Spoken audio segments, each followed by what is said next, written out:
Hello. Distinguished colleagues, dear guests from across Europe and beyond, dear participants, it is both a great honor and personal pleasure to welcome you today to the Innovating Higher Education Conference here in Hagen. The FernUniversität is delighted to host this year's meeting of the European Association of Distance Teaching Universities, one of the most important and influential forums dedicated to digital transformation of higher education. Over the next 3 days, that's my hope at least, our university will serve as a kind of a living lab for educational researchers, academic leaders, policymakers, students, and all other attendants. Together we are representing the forefront of innovation in open and distance learning.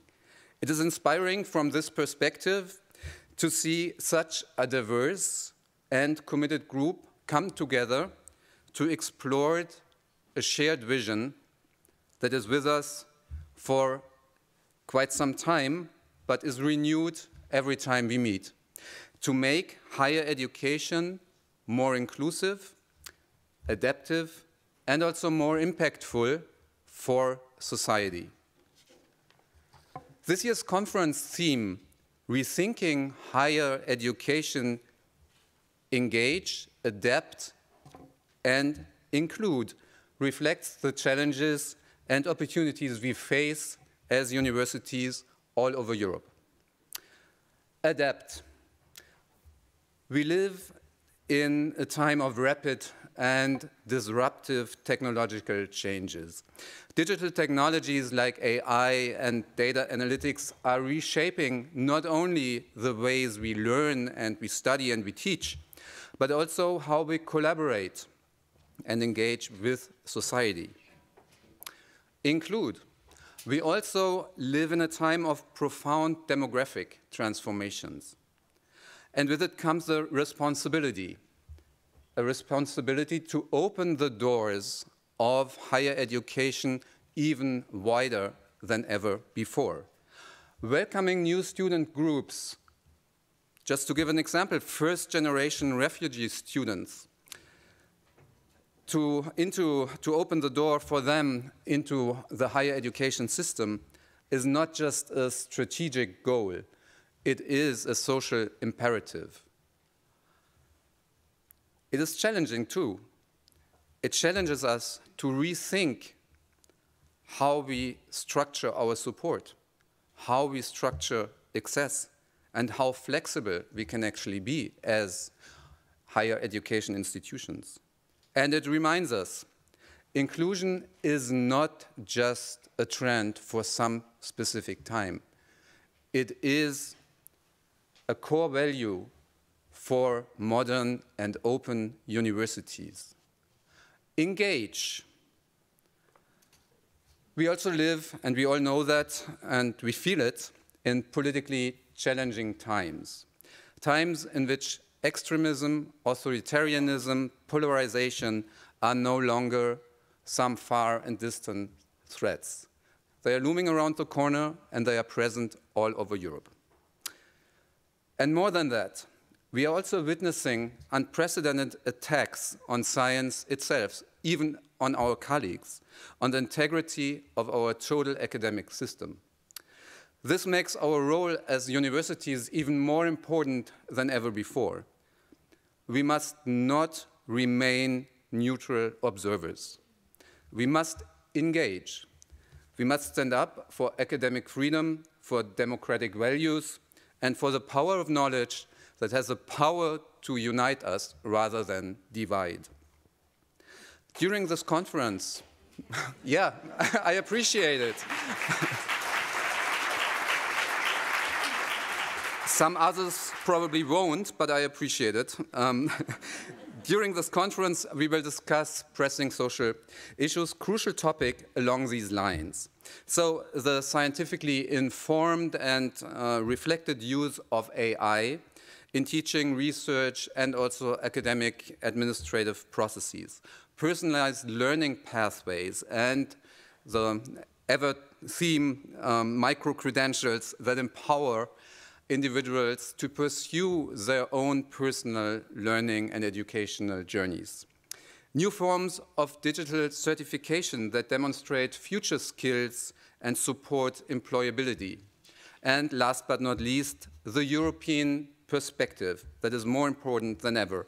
How can we ensure that higher education remain open, inclusive, accessible to all, and serves our democratic societies? In this particular year, the FernUniversität is the best place to be to host such a conference. Why is that? Some of you might know that we are still celebrating our 50th anniversary this year, a milestone that reminds us, and me as an over 50-year-old person too, personal experience, the only constant in life is change. And as a university dedicated to lifelong learning, we embrace this principle, not only in theory, but also in our institutional practice. We as a FernUniversität are changing. Let me share two examples of how we are actually changing and also shaping the future of our institution. We are implementing a €5 million project to develop AI based learning analytics, a bold step towards personalized, data-driven education for our institution. And we hope also to share some of these experiences with all of you here in the room, and I know that we also have some presentations with regard to that. We also have built an immersive collaboration hub. Some of you might ask, well, what does a hub here in Hagen has to do with distance education? Our experience is it is very, very fruitful and important because it offers new ways how we can make distance education more experience-based and also more immersive. The FernUniversität is growing. In terms of student numbers, we are already Germany's largest university, publicly funded. This semester, we will surpass the threshold of 80,000 students. Our student body is becoming increasingly diverse, including a rise of younger students, for whom digital education is not just a convenience, but an expectation for a university. Our name, the FernUniversität in Hagen, may seem like a contradiction in term. Fern in German means far away, and then there is this link to the local roots here in Hagen. Our answer to this is as follows. We engage not only nationally and internationally, but also locally. One example, the political saloon, politischer Salon, where we address controversial issues within the local community, the city of Hagen, in a format that connects the university and citizens. At the heart of this forum or this initiative is what is often missing in public discourses elsewhere: dialogue between citizens and sciences, and mutual listening. Dear colleagues, guests, participants, the challenges of our time in higher education are too great for any single institution to solve. We need networks, we need support systems. This is why this conference matters so much. It is not only about exchanging research findings or institutional practices. It is about building a shared European vision and network, a mission for the future of higher education. It's about ensuring that higher education remains a driving force for democracy, social cohesion, and innovation in our democratic societies in Europe. And that is precisely what EADTU stands for. At the heart of EADTU's mission has always been the belief in international cooperation from the early start on, and strong academic networks. a true European spirit. So hosting this conference here in Hagen is a milestone for our university, our region, and also our city here in Hagen. And we also will have participants here from Hagen who are keen to participate in this conference and to meet scholars from all over Europe. I wish us all an inspiring, thought-provoking, and truly collaborative conference experience. Welcome to Hagen, welcome to the FernUniversität.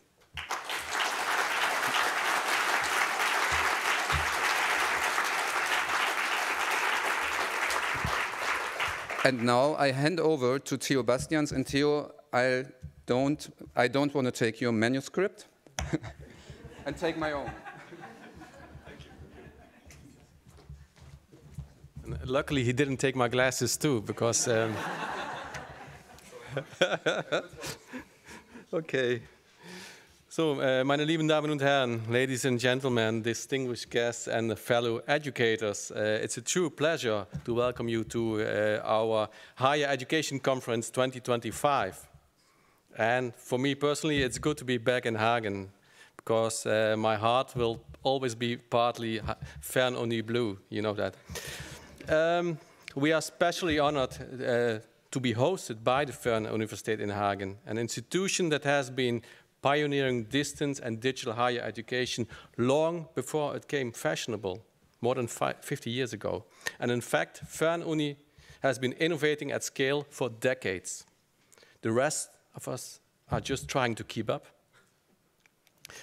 It is therefore fitting that we gather here in Hagen at a university that embodies the values and aspirations behind this year's theme, Rethinking Higher Education, Engage, Adapt and Include.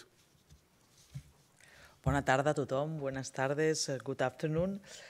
We meet at a time when a strong, dynamic collaboration across higher education is not just desirable, but essential.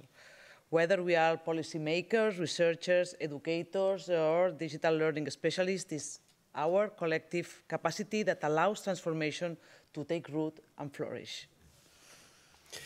The IHE conference has always been a place where connections are made and ideas, of course, are tested. But this year, more than ever, we ask, how can institutions reimagine their role in the changing world? And these connections are not only technical or institutional, but they are human. And through them, we co-create a more inclusive, resilient, and forward-thinking educational landscape. One key thread running through our discussions in the bridge between research and education, this year's full research track highlights the importance of grounding innovation in evidence. But let's remember, this is not a one-way street. Practice-informed research just much as research guides practice. Only in dialogue can we design systems that are both visionary and workable. And we will also turn our attention to digital and hybrid learning, not just as modes of delivery, but as transformative forces, reshaping this pedagogy, institutional structures, and, of course, the learning experience. Another major theme is personalized learning pathways. Today's learners are not confined to a classroom or a single timeline. Microcredentials, modular learning, and lifelong frameworks are gaining momentum. They challenge us to rethink curriculum design, credential recognition, and learner support. But they also open new possibilities, reaching underserved groups, closing gaps in access, and offering opportunity to those who might otherwise be left behind. And as we innovate, and Stefan already told us, we must remain vigilant about inclusion. Educational progress cannot come at the expense of equity. Several sessions this week will explore how to serve diverse learners, including those from disadvantaged backgrounds, those with special needs, and those at risk of digital exclusion. Inclusion is never finished work. It must be deliberate and continuous. An increasingly vital topic in this year's program is interoperability. The ability of systems, platforms, and credentials to speak the same language is no longer a technical detail. It is a strategic opportunity. Learners should be able to move seamlessly between institutions, across sectors, and throughout their lifelong journeys. They require frameworks, yes, but also trust, shared standards, and genuine collaboration. Interoperability ensures innovation does not remain isolated. It enables ecosystems that are truly learner-centered. And let's face it, if our APPs can talk to our coffee machines, surely our university can talk each other.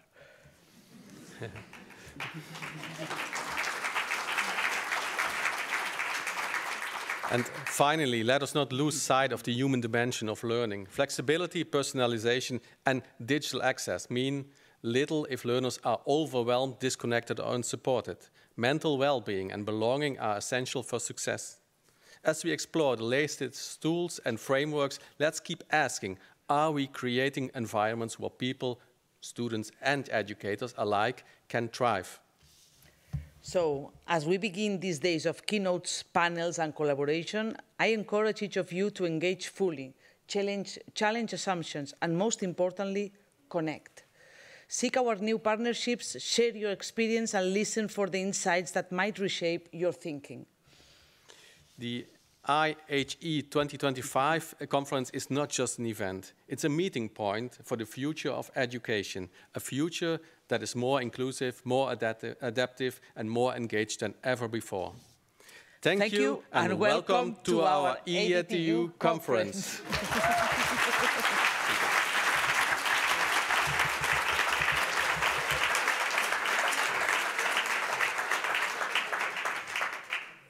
We try to give an example of cooperation between the Vice President and President. Okay, ladies and gentlemen, it's time, and it's very much time now, to listen to our keynote presentation, and we are really delighted. It's about personalized learning pathways and micro-credentials, two topics we are working on a daily basis. We have here Nayeli Wild from FutureLearn and Mike Bernd from AI Campus Stifterverband. We welcome them with a huge applause, and the floor is yours.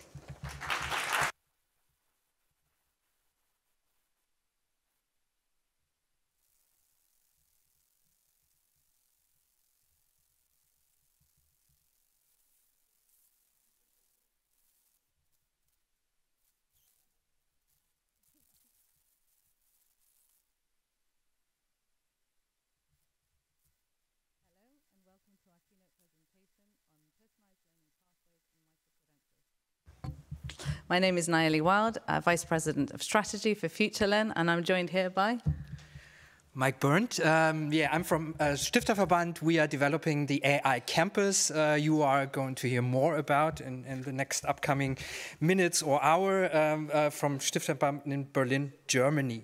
I feel I'm quite nervous, which is extraordinary because I already had a keynote 2 years ago in Istanbul, but I'm going to shake it off, hopefully, in the next minutes. What are we going to talk about today? We are going to start off with an initiative we are both part of with our learning platforms, and where I'm really proud of that we are a member already now for 5 years. I think we became a member in 2020. The EMC, the European MOOC Consortium, is already existing since 2017. And I think it's one of the most exciting initiatives maybe globally, because there we are kind of living the spirit of Europe in digital learning. We are, furthermore, talking about the changing of the landscape when it comes to digital learning in the last years, with a specific focus on learning pathways and micro-credentials. We are going to explore what we are thinking about what micro-credentials are. And there it becomes really interesting for me out of the perspective of an anthropologist. I'm developing the AI campus, but I'm not a techie. How these micro-credentials, how these frameworks and things are being interpreted in different cultures, we are trying to bring together in the European MOOC Consortium. And there, of course, we have the use cases from Nayeli with FutureLearn and from me when it comes to the AI campus. But let's start with the EMC. What's the EMC and what we are doing? So the interesting thing is we are a collaboration of platforms all over Europe, and we are also a think tank. We are discussing a lot when it comes about what is digital learning or what should digital learning be in the future. And the interesting thing of this think tank is that we all have a product. So if we're thinking about things, we can immediately start to produce things. We can roll them out. We can test it and give it to the learners and see if it works or if we need to change things. And therefore we are in constant, of course, in talks and discussions for, as I said, for the last 8 years, with us being a member for 5 years. And as I said, with these platforms, we have a huge impact on Europe because it unites 7 partners and it includes more than 400 universities all over Europe we are collaborating with. Collaborating means they are producing content for us, but at the same time using this digital content in formal curricula at their local institutions. Yeah, and there you see we have at the moment, more than 3,000 MOOCs, massive open online courses already live for these institutions, but also for individual learners. But also, like, this is something we are going to see, like more micro formats, which are becoming more and more important because it can be easily integrated into local learning at institutions, at educational institutions. Yeah, what are the key topics we are discussing about? It's about raising the awareness about MOOCs and digital learning in Germany.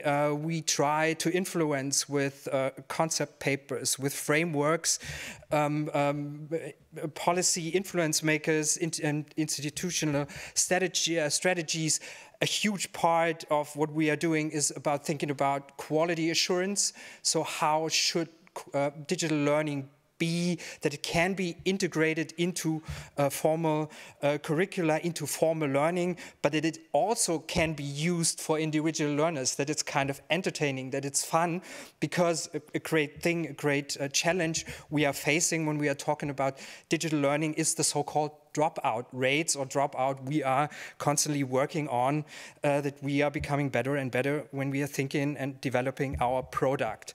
And the interesting thing, of course, with these 7 platforms is that we have multiple languages or courses in multiple languages which can be used in the different countries of the European Union and maybe also outside from our partners. What's interesting as well is, out of my perspective, which is not self-saying, is that we try to shift the perspective kind of, and we try to focus on a kind of user-centered approach, not thinking about how the educator think good learning should be, but more what's good from the side of the learners, what they need and what they want to have as a product. Yeah, of course, as the AI Campus, for example, we started off as a research and development project. We, of course, do lots of research, learning analytics when it comes to making our products better and better. What is a key product of the European MOOC Consortium? One key product which hopefully can be discussed within the next few days is the so-called Common Microcredential Framework. I think it already exists for 5 years in the 1.0 version. And there we try to set the standards of how digital learning should be shaped, how the product should be shaped, that it can be integrated into formal learning. And what's interesting there is, of course, it's absolutely necessary that you have trustful certificates, for example, which can be recognized at different institutions. Credit mobility would be an approach. When you have the standards, you have standards when it comes to learning. Taxonomy, we are talking about the European qualification framework, but also, and that's one of, if you ask me, one of the most interesting parts is the workload when we talk about learning. Yeah, there you see we have the approach, which is really, really good, that a micro-credential should be 100 to 150 hours because it kind of correlates with the credit transfer system, with the European credit transfer system. But there we have the challenge that it might be, that's a question, might be too long for modern learning, because specifically when we're talking about lifelong learning, reskilling, upskilling programs, we have to ask ourselves, does a practitioner, for example, is it possible that he's doing, when he's working 60 to 70 hours a week, that he's doing, for example, a micro degree with a workload of 100 to 150 hours? But that's the thing, it's there and it's setting a standard, and it was absolutely necessary that we have something like that. But as I said, digital learning, and this is something we are going to see now, is always in flux. It's changing with the needs of the learners. And maybe it also needs to have an adaptation of this. Now I'm handing over to Nayeli. Yeah. Thank you, Mike. Okay, so lots to think about when it comes to micro-credentials and how we might be thinking about developing version 2.0. But I'd like to start thinking about how the market and the landscape has changed. 5 years has passed since COVID hit us. The face of the world changed, but so did online learning, and it was an accelerated journey that we went through. The market has evolved considerably in the last 5 years. When I think back to the start of that period, for the general population, MOOCs were still a relatively unknown concept. Online degrees were something you didn't really know that you could do, how they worked, or even if they carried the same recognition and credential as an on-campus degree. And alternative pathways to learning were very much operating in the shadows. Nowadays, the idea that you can start learning from a short course, stack up to a micro-credential and acquire credits, and in some cases gain performance-based admission onto a degree, is something more people know they can do, that they can do it online, and they can do it in the comfort of their own home, to their own schedule. And as a result of this, over 1 million learners spend over $2.3 billion annually on non-degree certificates and micro-credentials. To add to this evolving concept of stackable learning, we've seen the advent of large corporations developing hugely successful online certificates, which they have then linked to careers and graduate entry programs.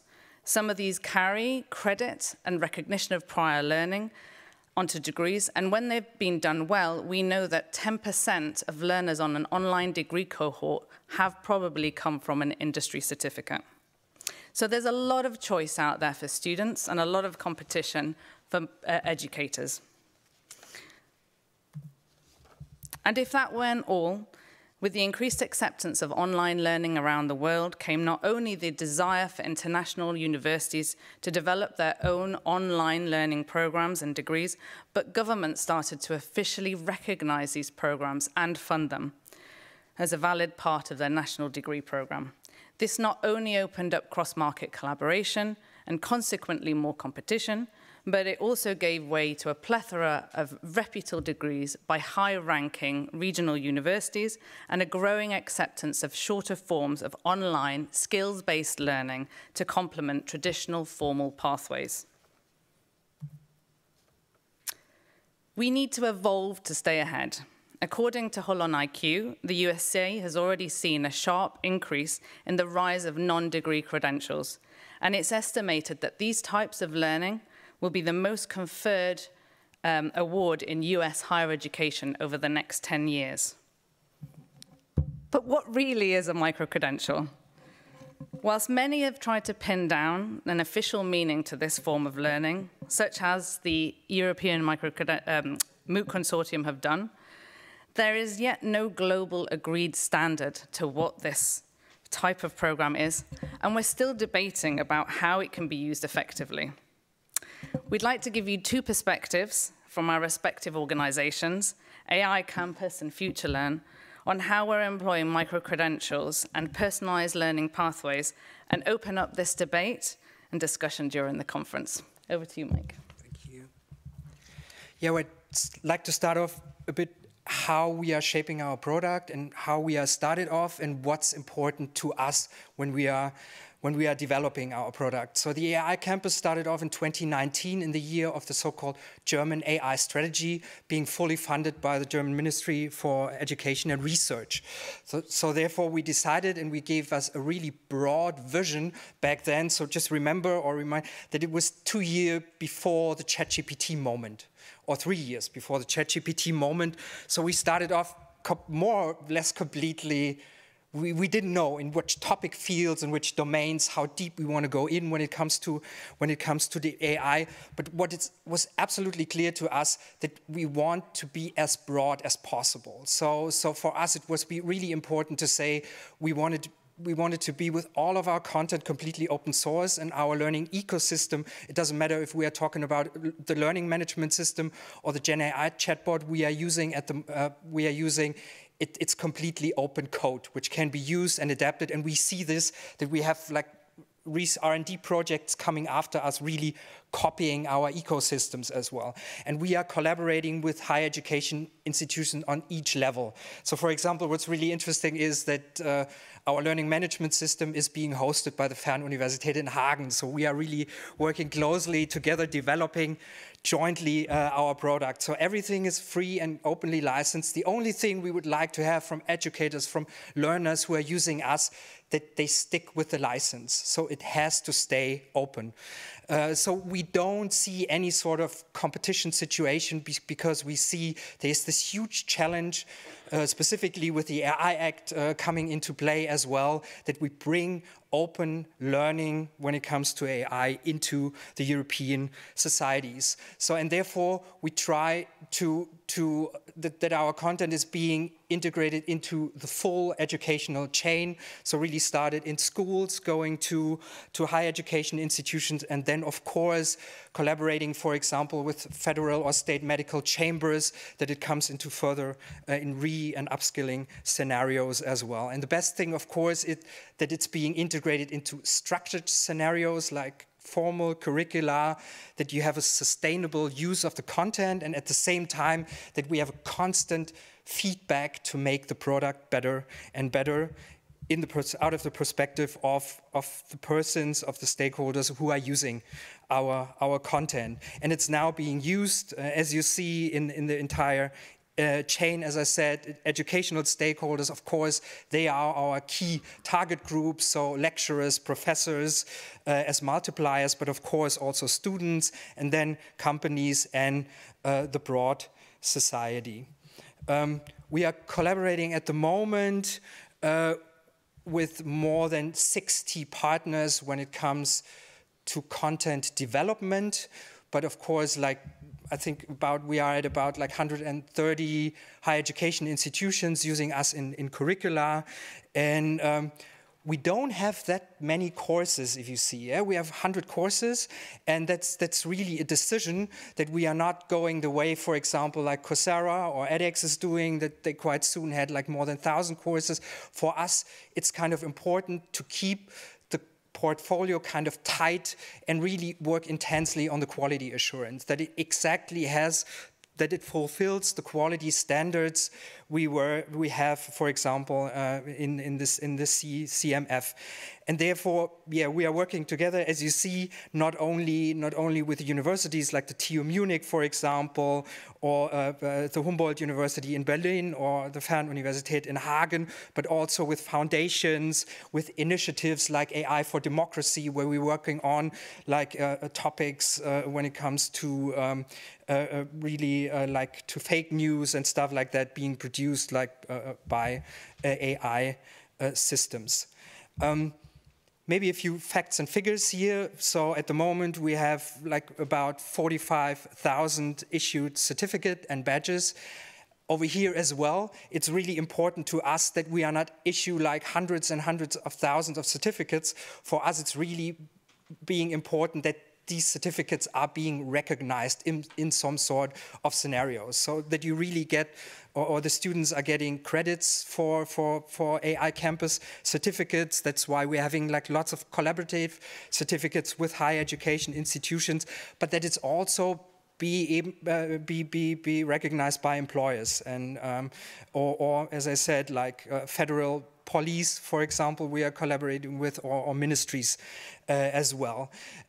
What's interesting as well is that for us, of course, the key product is our learning platform.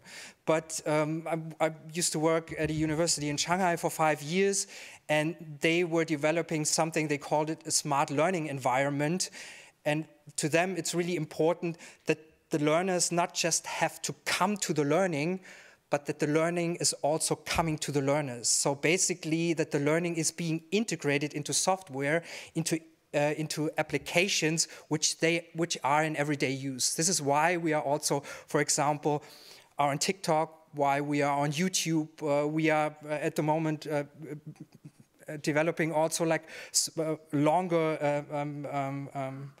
videos which can be used and integrated into lectures, for example. And there you see we are pretty successful. So our TikTok channel is basically the most successful product we are having so far. And we really see that school teachers are using these videos into their classroom settings. So it's really about the integration in local learning scenarios. But there, of course, we are kind of going on a pathway where we are not on recognition scenarios. It's really more like non-formal learning. But it's important to us because it's also about like excite people on the topic of AI, to include them, and then maybe they start off with a TikTok video and they end up doing an online course on our platform.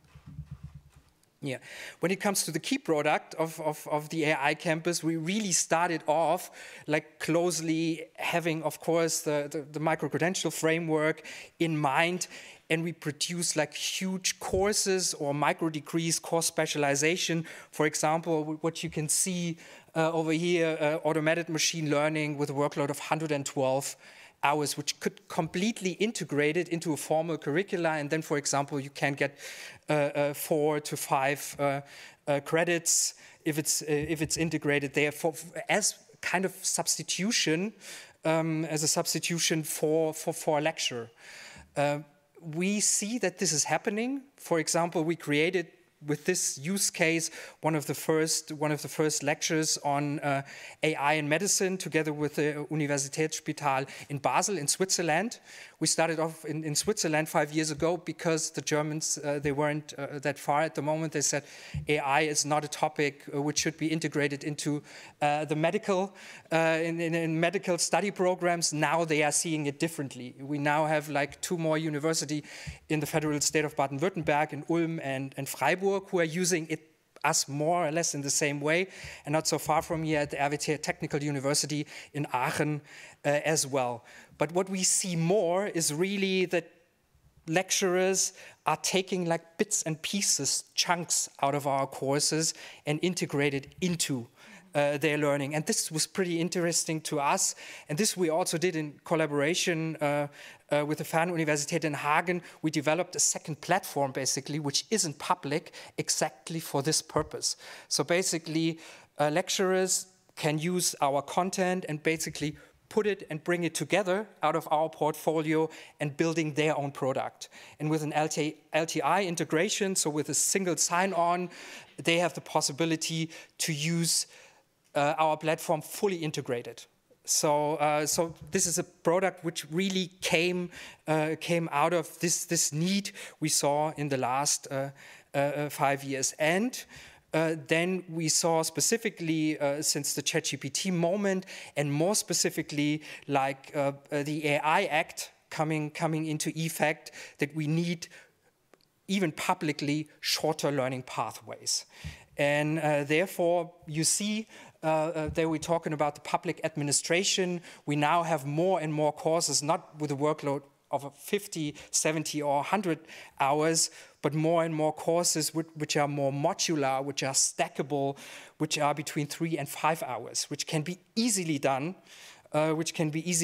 within a week or maybe 2 weeks or within a month, even if you have longer working hours. If we talk about AGIs, there you see, this is something we already asked lecturers two years ago. They were asked, or even like policymakers in a AGI context, what do you think our courses or our content is being used at your institution? And there you see it's quite good. We have 38% really integrated into curricula or being used in the area of selectives. But more and more of our content are really like parts of modules, or even like closer like items out of courses are being used to adapt the content to the needs of the students at a certain educational institution. This can be videos, that can be podcasts. So there we see, yeah, we're on the level of non-formal learning, but we see non-formal learning is being integrated into formal learning scenarios. So this is, we can clearly see, this can be podcasts, this can be simulations or short coding exercises, for example, when we talk about computer science, but also publications, which can be found on the AI Campus website.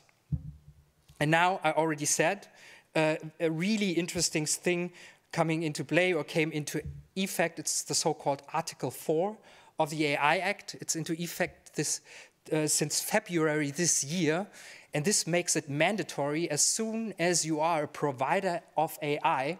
And this can be everything. This can be a university, but this can be a hospital using a certain AI software, or this can be a small startup. So basically, they have to offer for their staff a kind of upskilling program.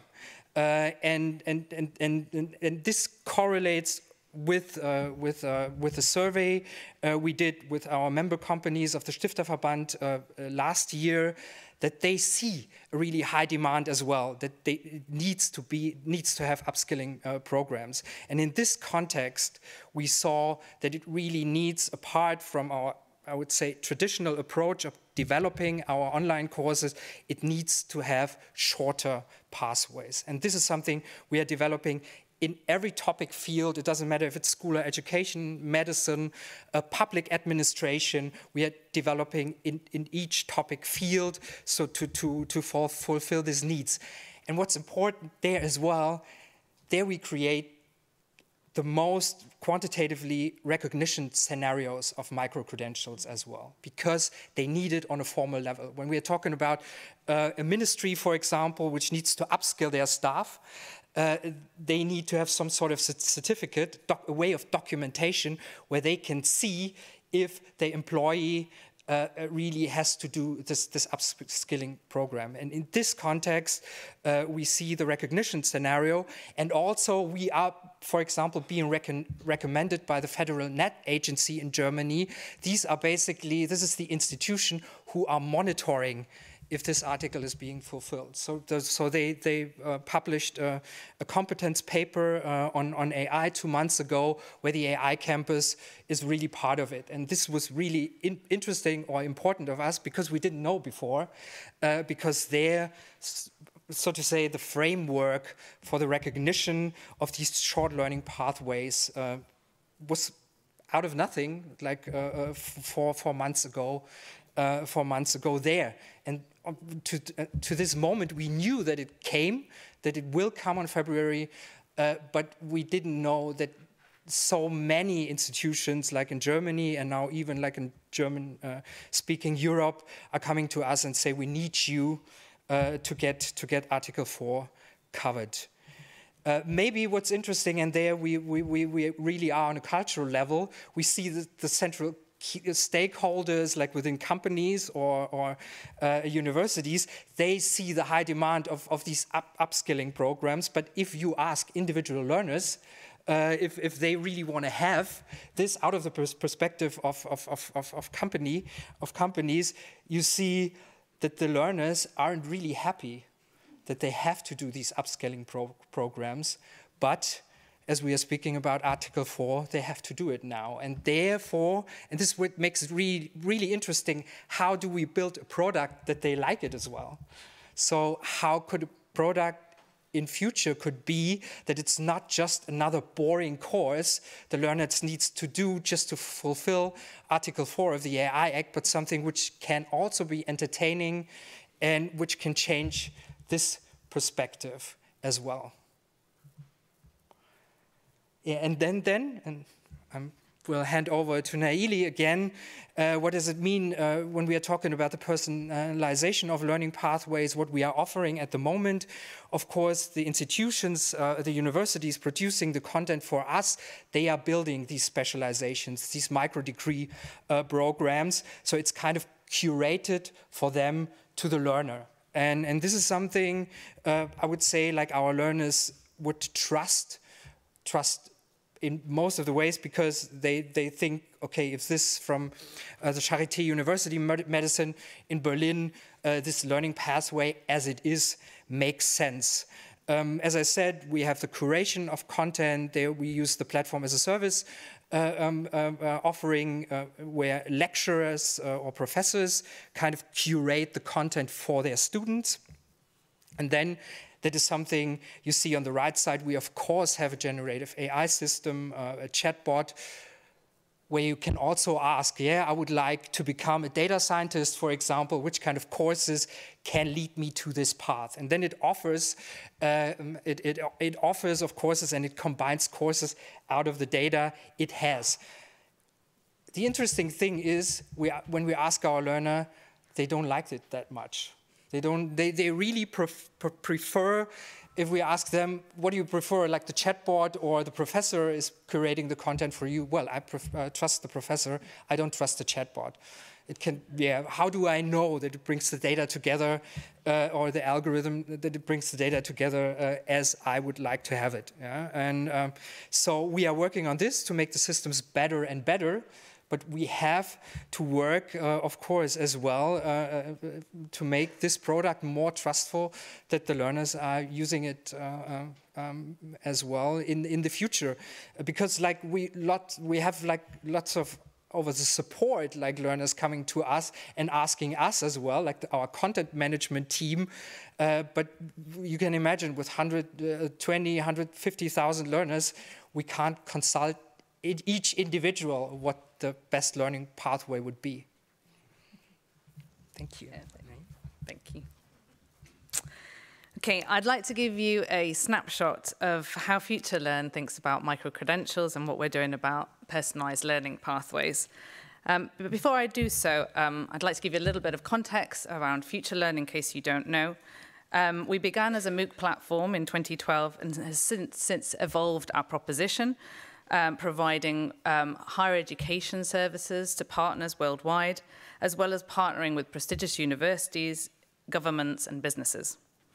Offering multiple and diverse partnerships with innovative products and services, we support our partners to deliver lifelong learning and global reach. We harness technology and generative AI, extending our services with innovative delivery models, distribution opportunities, and the opportunity to drive new income streams. With over 22 million learners and over 200 partners delivering courses on our platform, FutureLearn offers a unique proposition which extends from short courses to microcredentials, to training, degrees, and commercial services for businesses, governments, charities, non-profits, and the like, whilst always ensuring our provision remains available to individuals flexibly and accessibly. Our main guiding star, so to put it, is to drive impact by transforming careers with accessible, lifelong learning. We aim to shape the future of education, addressing key skills gaps with flexible, personalized learning. And lastly, we aim to partner with the world's leading educators to support individuals, organizations, and economies to ensure they fulfill their learning goals on their own terms.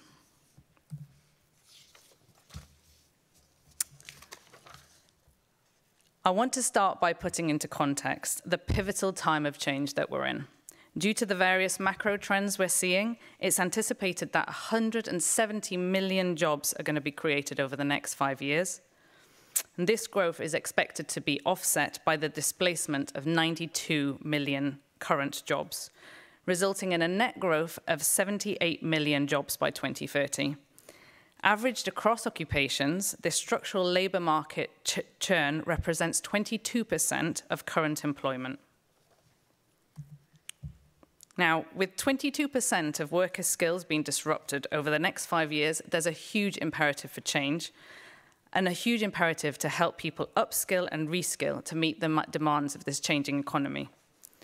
On a global level, it's anticipated that there'll be a rise in the number of jobs created for big data scientists, fintech engineers, AI and machine learning specialists, and open positions in these fields will outstrip supply. Given that it takes years to alter degree programs, people are going to be looking for short courses and micro-credentials for that up-to-date and relevant education. This will be compounded by the fact that, as mentioned before, 92 million jobs will be displaced, and people in these professions are going to be looking also to acquire skills in transferable areas to enable them to sidestep into another profession. So there's an imperative for change and an even bigger imperative for us to work collaboratively and align on this front to address this impending skills revolution. Now, turning back to FutureLearn, to echo this trend, learners on FutureLearn have evolved significantly over time. When we first began in 2012, the majority of the learners on the platform were turning to short courses for personal interest. Courses in photography, baking, history of Rome did remarkably well. But now, half of our learners are looking for career development, and this percentage is only increasing day by day. Learners on the platform navigate through the content that we create with our partners relatively well. We know that 74% of micro-credential learners come from short courses, and similarly, 50% of degree leads on the platform come from learners who have completed a short course. So it's clear that learners are looking for flexible, stackable education to achieve their goals. Students also want interaction and social learning, and our challenge as educators is to find that sweet spot between hybrid learning and online interactive learning, or learning that simulates the classroom vibe while still being affordable to run and that benefits from the economies of scale that online education can bring. Given that our courses are firmly built on a social pedagogy in their roots, feedback indicates that learners are really engaged throughout their course and they highly value a community learning experience. We thus have higher than average completion rates for our open short courses and a Trustpilot rating of 4.7 out of 5 stars. This enables us to successfully create a funnel between short courses and certificates and make the ecosystem work. Nevertheless, whilst we're able to provide flexible learning pathways, historically, it wasn't quite working perfectly. Yes, short courses provide pathways to micro-credentials and degrees, and yes, they're able to provide upskilling opportunities and continue professional development credits. But still, the problem lies in that what we call a micro-credential, 10 UK credits, 5 ECTS credits, equivalent to 1 module of a degree, is not accessible enough to truly open up learning and progression onto a degree. Because of the strict entry requirements, embedded credit structure, high costs both for the university to run as well as the learner to embark on, micro-credentials in their current format didn't provide the middle part of the funnel that we were looking for and aspiring for to truly open up access to education. And because they're somewhat still in their infancy, or at least in the UK, they tenuously provided opportunities for upskilling and reskilling.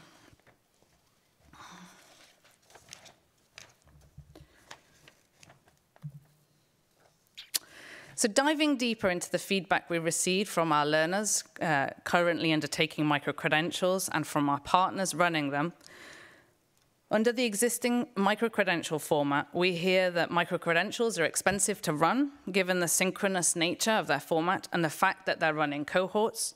Only 35% of students that are taking these micro-credentials are actually looking for credit. And this is not only a misalignment in the course offering, but also leads to lower completion rates for the university, as learners aren't motivated enough to complete the course and undertake the final assessment that is linked to credit. With high running costs and the premium that credit provides and carries, comes higher learner fees for the microcredential, which then lead to smaller cohorts and consequently a poor return on investment for universities. Learners find that the microcredentials are too expensive. They want to upskill and reskill, but they're not sure whether they want to do credits or have credits associated them. They find the pace of learning too rigid and intense. Many of these are postgraduate learners with full-time jobs. Nevertheless, they want a credible certification. They value higher education. They want a structured course that can help them develop deep competencies, and they want their learning to amount for something. Our partners also recognize the value of microcredentials. They want to create groundbreaking programs that address key skills gaps, and they recognize that they need to move quickly to do so. Which is why we formed a small group with some of our partners to ideate the perfect second version of a microcredential. Together with the universities of Leeds, Glasgow, York, Nottingham-Trent, and Cranfield School of Management, we created a new collaborative microcredential framework.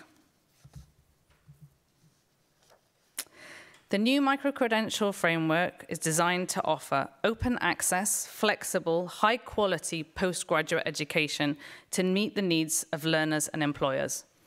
Microcredentials are postgraduate master's level and are 10 UK credits or 5 ECTS credits each.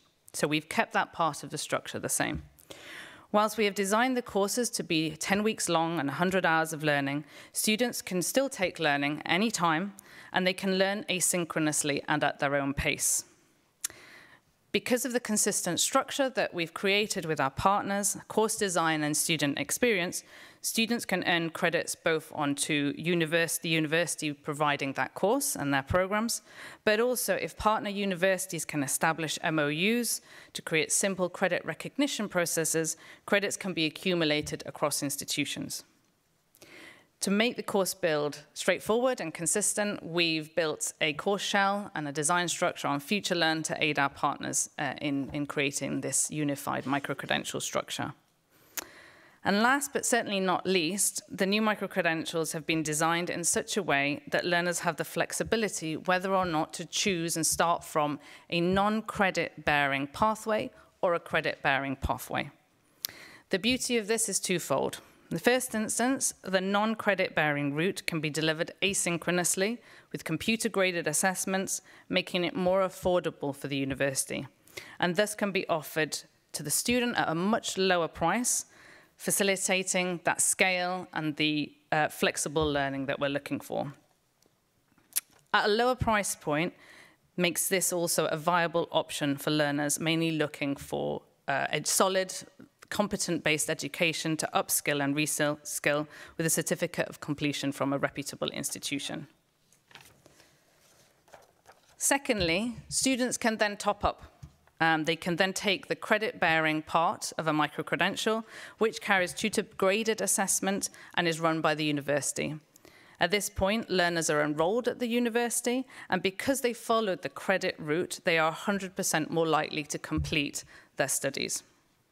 By splitting out the synchronous and formal assessment element of a microcredential, this course format then becomes more cost-effective and viable for the university to run, and learners can more affordably build personalized qualifications from quality providers. Now, returning to our flexible learning pathways slide that I showed you earlier, you can now see that by splitting out the credit and non-credit microcredential pathways, learners have multiple access entry points through which to undertake formal higher education, leading to one or many university degrees, as well as the education to help them upskill and reskill. And creating flexible, stackable pathways between informal and formal learning is a key driving force for us at FutureLearn and what we aspire to do. Finally, no presentation can be complete without the mention of AI and the plethora of uses it has to build, manage, and enrich programs, as well as provide students with a more personalized experience. When it comes to creating flexible pathways of learning and supporting learners in this journey, we've recently launched a product called FLX, which is a personalized learning experience platform powered by advanced AI algorithms. The beauty of this tool lies in that not only does it capture key data such as job role, learner aspirations, past experience, but it also factors in personal interests and personality traits to surface to the learner targeted learning programs that are tailored to their development needs. So with this tool in place and a greater cohesion, we now have, between the types of courses and programs that we host on the FutureLearn platform, we can provide the learner with flexible pathways to meet them at whatever stage they're at in their learning journey and help them achieve their goals. Thank you.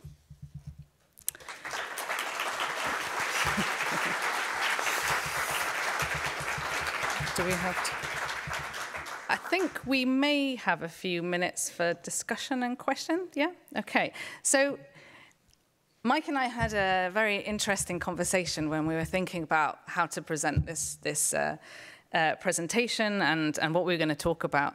And what was really interesting that came about it is how cultural backdrop and acceptance and appetite for online learning changes from country to country, market to market, what we're seeing. So it would be great to hear from you what you think about this and open it up for discussion amongst the room. Other questions that we had were the degree of hybrid versus asynchronous versus in-person. Is it subject specific? Do you need and can you have fully asynchronous learning for topics such as ethics, for example? Or do you need a more confined personal discussion area for learners to really open up about these topics? Credit or no credit? What are learners looking for in a microcredential? And finally, duration. We go back and forth, 100 hours. Is 100 hours too long? Is it too short? Can learners really master the skills in 60 minutes? We'd love to hear from you, and we'd love you to share what your perspectives are when it comes to these key topics, as well as any other questions that you might have.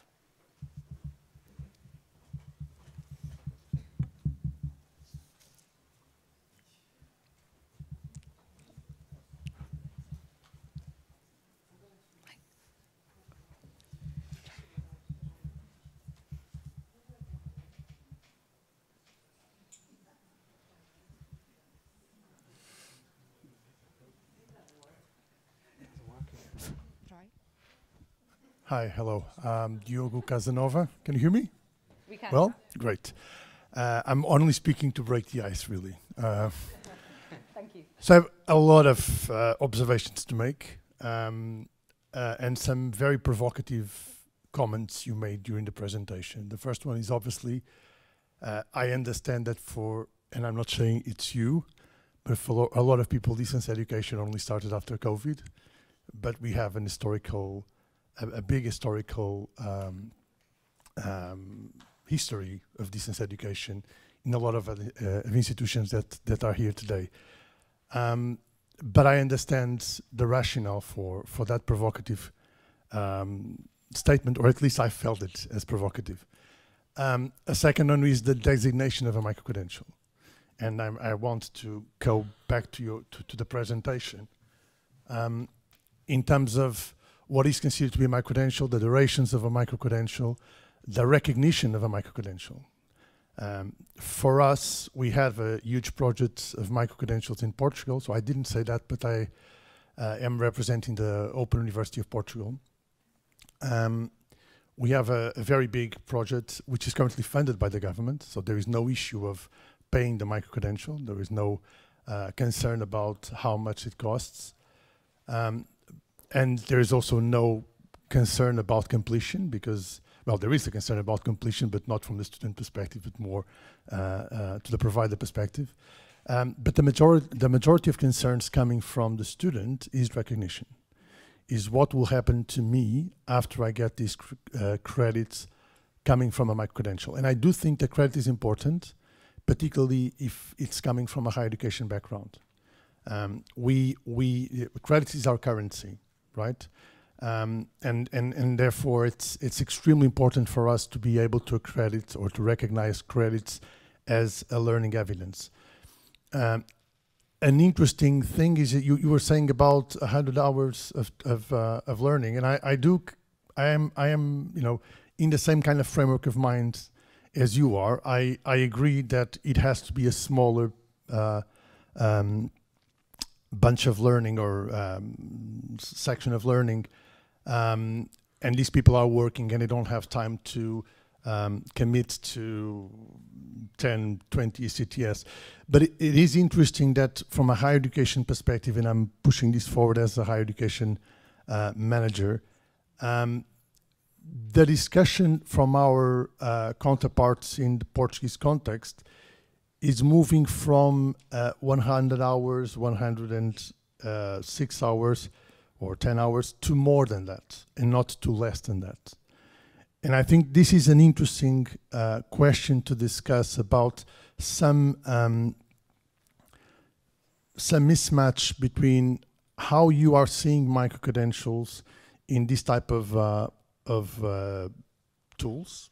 Sorry, it is a tool, but providers, to the one that higher education institutions are looking at, especially because we look at already accredited provision and look at how we can unbundle existing provision to microcredentials rather than creating them from scratch. I'm not saying we are doing it, but a lot of our higher education sector is doing that. So it's, again, an observation I make, because I do understand where you're coming from, but it's not what the higher education sector is currently developing. And I'm not completely sure. And I look at the geographical map you had there. You, from what I understand, you have 10% from Europe, including Russia, at least in the map. It's a very low number of your views. And I'm not entirely sure whether in this behalf we are similar to American market and the Asian market, which is the biggest market in FutureLearn. So it is a question for both of you, obviously, not specifically for looking at you now, but I think it's a question to both of you. How are we able to, in some extent, and I know you work with higher education partners, but how are we able to kind of bridge this mismatch between how you see microcredential and how currently the higher education sector is looking at microcredentials? I'll take this one first. So just to clarify, when I talked about the concept of online learning, it was more from a general perspective. Of course, everybody that's in the online learning environment knows about or has been working on this for years.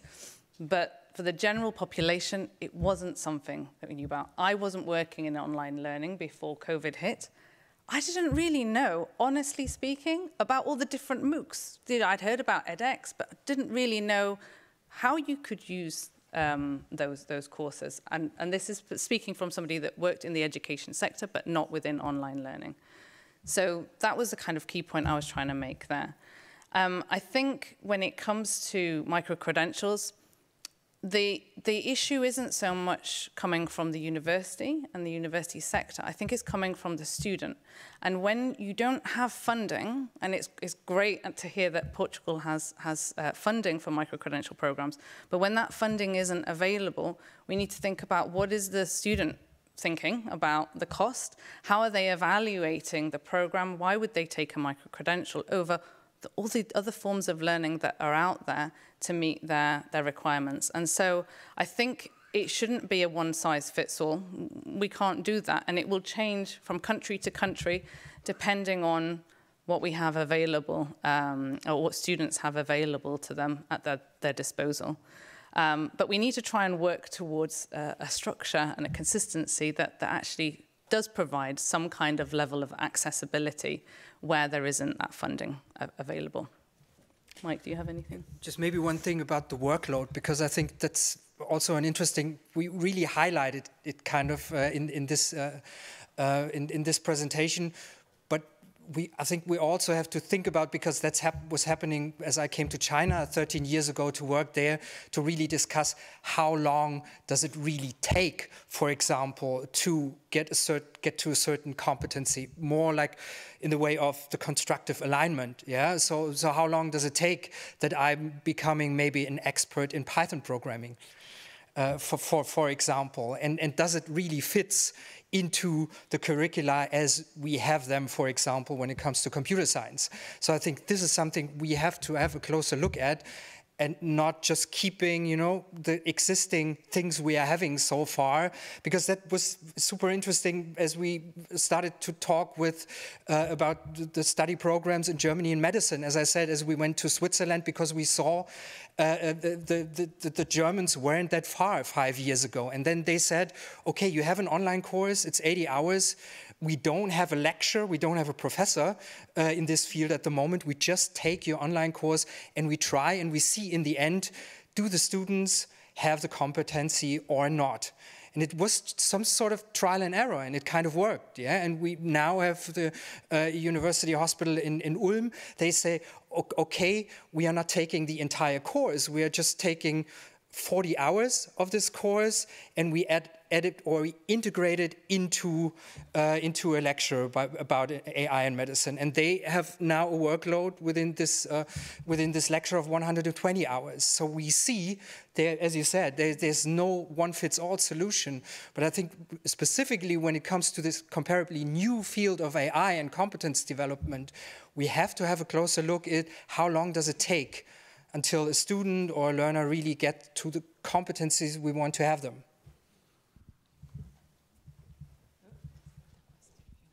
Okay, one last question then. Don't be as long.